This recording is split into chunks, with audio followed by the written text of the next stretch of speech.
expliquez-nous un peu à qui l'Afrique doit tout cet argent. Des milliards de dollars que l'Afrique doit. À qui l'Afrique doit tout cet argent? Et tout cet argent-là, où c'est parti?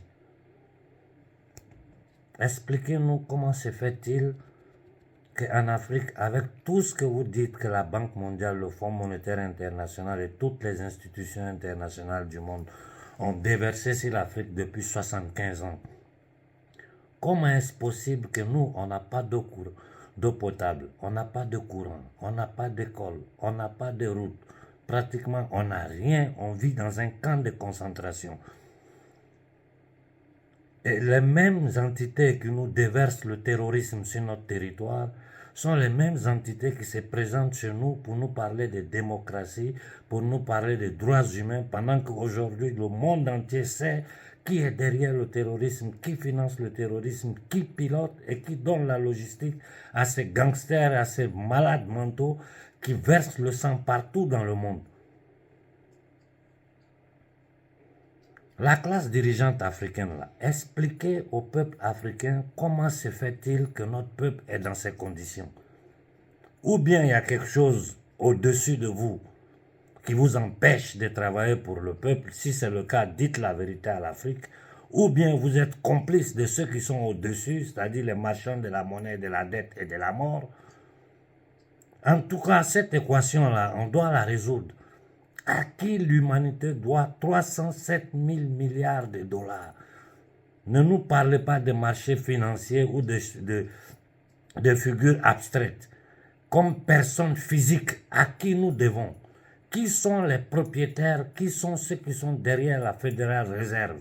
Qui sont les propriétaires de la Banque Centrale Européenne? Qui sont les propriétaires, c'est-à-dire ceux qui contrôlent toutes les banques centrales du monde? Qui contrôle la Banque des règlements internationaux? Comment la monnaie est battue? Sur quoi cette monnaie électronique qui sont des bips sur le computer? Sur quoi c'est basé? Il y a des choses que le monde veut comprendre. Comment se fait-il que tous les pays du monde sont endettés, des pays que nous appelons pays développés, comme les pays que nous appelons pays pauvres, comme nous en Afrique? Comment on peut comprendre que le continent le plus riche de la planète, le continent qui a le plus de jeunes gens, plus de 70% de la population africaine est jeune, comment on peut dire qu'un tel continent est pauvre? Comment est-ce possible qu'un tel continent vit dans une indigence totale, dans une pauvreté totale? Ou bien ça signifie que nous les Noirs, nous sommes des sauvages, des animaux, des incapables. Voilà pourquoi nous sommes dans ces conditions. Ou bien il y a quelque chose qui ne va pas. Expliquez-nous. Expliquez-nous pourquoi les Américains veulent installer des bases militaires partout en Afrique.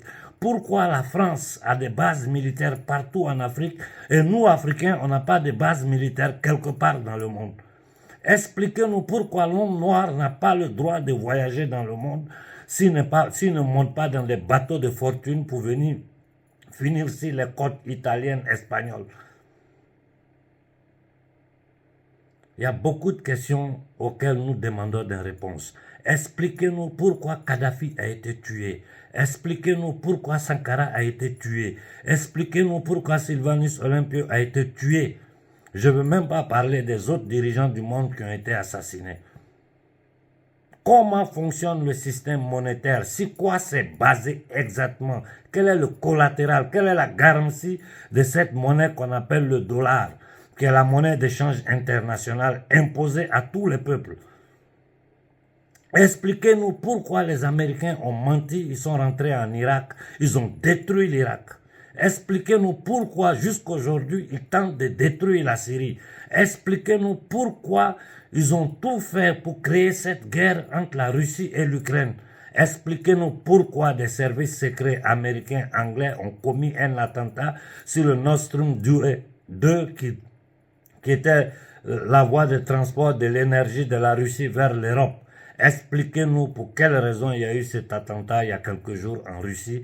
Expliquez-nous qu'est-ce qui se passe au Soudan, pourquoi les soldats ukrainiens sont sur le sol soudanais à combattre, qui les a appelés, quelles sont les raisons du conflit soudanais. Expliquez-nous pourquoi depuis des décennies, plus de 18 millions de morts au Congo, des groupes armés financés, protégés par les services secrets américains, français, occidentaux. Expliquez-nous pourquoi vous voulez à tout prix balkaniser, diviser le Congo. Expliquez-nous d'où vient ce terrorisme qui est en train de terroriser tout le Sahara, le Burkina, le Mali, le Niger. Expliquez-nous de quel droit les États-Unis, de quel droit, quel est le droit naturel qui donne, quel est le droit juridique qui permet aux Américains d'installer leurs bases militaires partout dans le monde, plus de 800 bases militaires. J'ai dit à mon peuple, j'ai dit aux Africains, cette dette que Sankara nous a dit de ne pas payer, nous devons commencer à nous lever contre cette dette. L'Afrique doit refuser de payer cette dette. Au contraire, ce sont ces entités démoniaques incarnées dans un corps humain qui gouvernent l'Occident, qui ont un droit, qui ont une dette envers le peuple noir qui a été transporté pendant 4 siècles dans des soutes de bateaux et mis en esclavage aux États-Unis d'Amérique, là où ils ont exterminé les autochtones. Au contraire, c'est nous les Noirs à qui toute l'humanité doit une dette morale, spirituelle, pour toutes les souffrances, toutes les violences que nous avons subies. Mais nous sommes prêts à pardonner. Nous sommes prêts à aller au-delà de ce qui a été l'histoire maudite de l'humanité pour essayer de construire un monde nouveau. Mais pour cela, il faut que les Occidentaux, les peuples occidentaux comprennent que les conditions de vie du peuple africain n'est plus acceptable.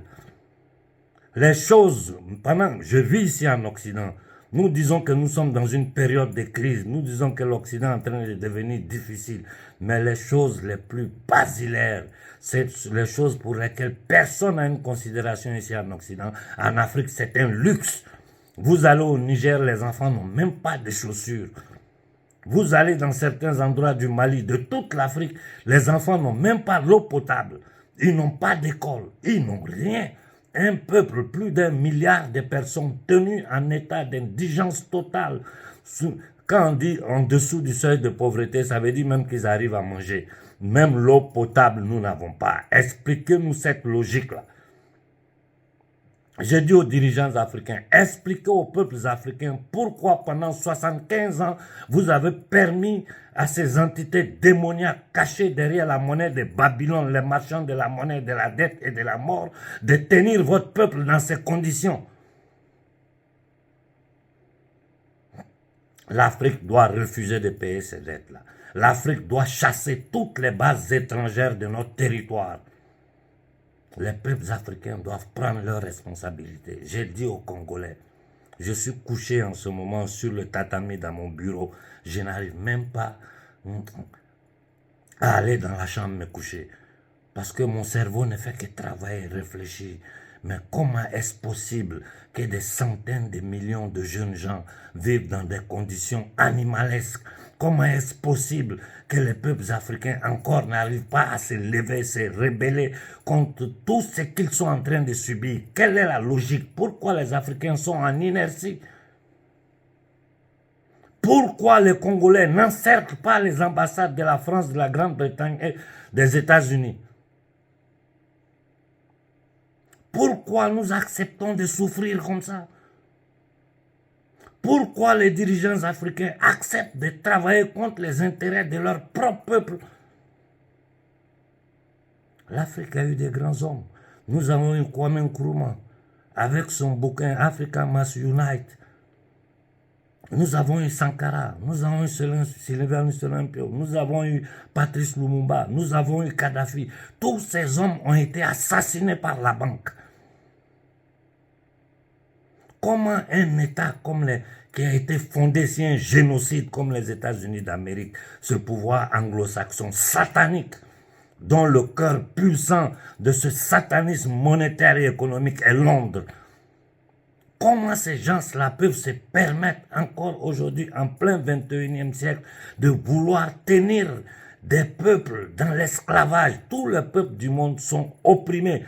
Mais l'oppression du peuple africain n'a pas de limite. C'est-à-dire, nous, on n'a droit à rien. Et nous sommes là, nous avons des dirigeants qui sont dans ce jeu macabre-là de vouloir respecter des accords qui sont des accords criminels, qui tiennent notre peuple dans la misère, dans la pauvreté. L'Afrique doit refuser de payer ses dettes. L'Afrique doit créer sa propre monnaie. Je vous ai dit, le système monétaire mondial est basé sur du foufa, sur du nul. C'est de la fausse monnaie. Aucune nation au monde ne peut garantir sa monnaie comme la monnaie des peuples africains. Parce que le collatéral, c'est-à-dire la garantie de notre monnaie, c'est nos richesses. L'Afrique a toutes les richesses du monde. C'est le continent le plus riche du monde. Sauvagement riche. Avec une jeunesse qui a une force de travail. Pourquoi nous acceptons d'être dominés? Pourquoi quand des gens arrivent au pouvoir, ils oublient automatiquement tout ce qu'ils ont dit avant de se faire élire à la tête de ces camps de concentration? Quand ils veulent avoir le consentement du peuple, ils font tous semblant d'être des panafricains, des patriotes, des gens qui aiment leur peuple. À peine ils arrivent au pouvoir, ils changent de visage. Je suis en train de lire ça dans toute l'Afrique. Des Africains qui combattent pour le pouvoir, c'est-à-dire pour leur position, eux, leur clan, leur famille, en se fichant mal des conditions de vie de l'homme noir sur cette planète. Nous sommes les plus misérables, nous sommes les plus malheureux, nous sommes les plus humiliés, nous sommes les moins respectés de cette planète. Il est temps que l'Afrique s'élève. Surtout à vous, Congolais, je vous dis, si vous ne vous levez pas, vous faites honte à l'Afrique. Aux Guinéens, levez-vous. Au Togo, vous vous êtes assis.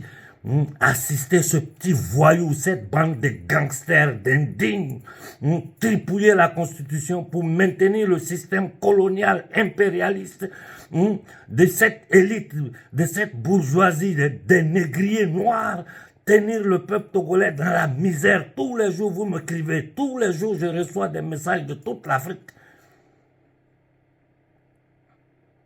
Comment nous pouvons accepter de continuer de vivre dans ces conditions? Tant que le peuple africain ne savait rien, on pouvait comprendre. Aujourd'hui, vous savez tout. Pourquoi nous acceptons encore de rester dans un système qui nous tient en esclavage? Où est la différence entre Kunta Kinte et nous aujourd'hui? Où est la différence? Ce sont des chaînes invisibles que nous avons sur les mains, sur les pieds, dans le cou. Et aux dirigeants africains, ayez un peu de dignité. Ayez un peu de dignité. Ayez un peu de compassion pour votre peuple. Ayez un peu d'humanité pour vos semblables, des noirs comme vous. Je peux comprendre que les entités démoniaques venues de d'autres continents, d'abord, ils sont en train de... Celui qui étudie un peu l'histoire de l'Europe dans sa profondeur, vous allez voir la barbarie que les peuples occidentaux ont subi de ces entités démoniaques, parce que c'est des descendances en descendance depuis des siècles. Ils ont changé de forme dans le temps et dans l'espace, mais c'est toujours ces mêmes sangs maudits là. Ce qu'ils ont fait subir aux peuples occidentaux avant de se déplacer dans le reste du monde pour combiner tout ce qu'ils ont combiné de l'histoire de l'humanité que nous savons depuis au minimum, pour ne pas aller trop en arrière, depuis 500 ans. C'est normal qu'un peuple n'a pas droit à l'eau potable. C'est normal qu'un peuple n'a pas droit à l'électricité. Et ces mêmes gens-là, continuent de se représenter en Afrique. On va vous financer, on va vous aider, on nous infantilise. Nous avons des dirigeants qui n'ont aucune dignité, qui sont dans un jeu qu'ils savent très bien que c'est un jeu qui est monté contre les peuples noirs. Vraiment, moi, je ne sais pas quoi dire. Mais la faute principale, ce ne sont pas les indignes, les ennemis endogènes de notre peuple, c'est-à-dire des Noirs comme nous. La faute principale aujourd'hui, c'est la population africaine. Parce que si le peuple africain s'élève sur le continent, je le dis et je le répète, j'insiste, sans violence, nous n'avons pas besoin d'armes, nous n'avons pas besoin de violence. Que 100 millions, 200, 300 millions d'Africains s'élèvent sur le continent. Tout ce système-là s'écroule le lendemain matin. Qu'est-ce qui bloque ça? Qu'est-ce qui nous empêche? Au moment où je vous parle, nos soldats sont au front, au Mali, au Burkina, au Niger, contre des terroristes, des gangsters créés par l'État naziste, l'État impérialisme, le pouvoir anglo-saxon, le pouvoir satanique anglo-saxon. En ce moment, les soldats français du gouvernement Rothschild de France se baladent dans les frontières africaines. En ce moment, notre peuple est dans le noir. Notre peuple n'a pas de courant. Notre peuple n'a pas à manger. En Afrique où tu jettes une graine, ça pousse. Notre peuple n'a pas l'eau potable. Si vous voyez des écoles, c'est de la guerre. On n'a pas d'hôpitaux, on n'a rien. Comment pouvons-nous continuer à accepter ces conditions? Qu'est-ce qui nous empêche de nous lever par millions? Pourquoi nous perdons notre temps à bavarder sur les réseaux sociaux et à ne jamais pouvoir coordonner des actions pour nous lever en masse? Vous n'êtes pas fatigué de souffrir, vous n'êtes pas fatigué d'être humilié, vous n'êtes pas fatigué de la condition de l'homme noir dans la famille commune qu'est l'humanité. Nous sommes les plus misérables, nous sommes les moins respectés de cette planète. Le futur de l'Afrique dépendra des actions que nous poserons ici et maintenant.